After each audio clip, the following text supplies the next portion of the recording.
Еще один наглядный пример спровоцированный. মস্কোর বিরুদ্ধে যুদ্ধ চাপিয়ে দেওয়ার জন্য ন্যাটো ও ইউরোপীয় ইউনিয়ন ইউক্রেনকে ব্যবহার করছে বলে অভিযোগ করেছেন রাশিয়ার পররাষ্ট্রমন্ত্রী সের্গেই ল্যাভরভ। বৃহস্পতিবার 25 সেপ্টেম্বর জাতিসংঘের অধিবেশনের ফাঁকে দেয়া এক ভাষণে তিনি এই অভিযোগ করেন। তবে তার এই অভিযোগ মিথ্যা ও বিকৃতি বলে আখ্যা দিয়েছে ব্রিটেন। এক প্রতিবেদনে ভারতীয় সংবাদ মাধ্যম এনডিটিভি বলেছে, জাতিসংঘের G20 জোটের পররাষ্ট্রমন্ত্রীদের বৈঠকে ল্যাভরভ এই কথা বলেন। ল্যাভরভ বলেন, আরেকটি সুস্পষ্ট উদাহরণ হলো ইউক্রেন সংকট, যা পশ্চিমারা উস্কে দিয়েছে। এর মাধ্যমে ন্যাটো ও ইইউ ইতিমধ্যে আমার দেশের বিরুদ্ধে প্রকৃত যুদ্ধ ঘোষণা করেছে এবং সরাসরি এতে জড়িত। Еще один наглядный пример спровоцированный.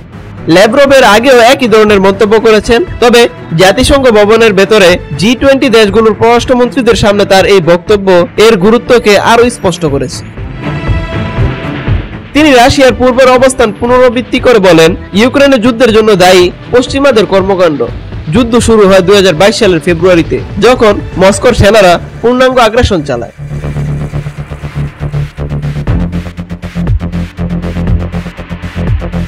ব্রিটিশ পররাষ্ট্রমন্ত্রী ইবেট কুপার ল্যাভরভ বেরিয়ে যাওয়ার সময় বক্তব্য শুরু করেন।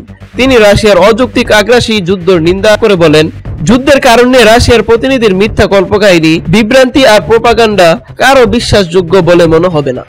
এ সময় ইউরোপীয় ইউনিয়নের পররাষ্ট্রনীতি প্রধান কাজা ক্যালাস বিশ্বশক্তিকে রাশিয়ার উপর আন্তর্জাতিক চাপ বাড়ানোর আহ্বান জানিয়ে বলেন, রাশিয়ার ইউক্রেনকে বশীভূত করার লক্ষ্য যে বদলেছে তার কোনো ইঙ্গিত নেই।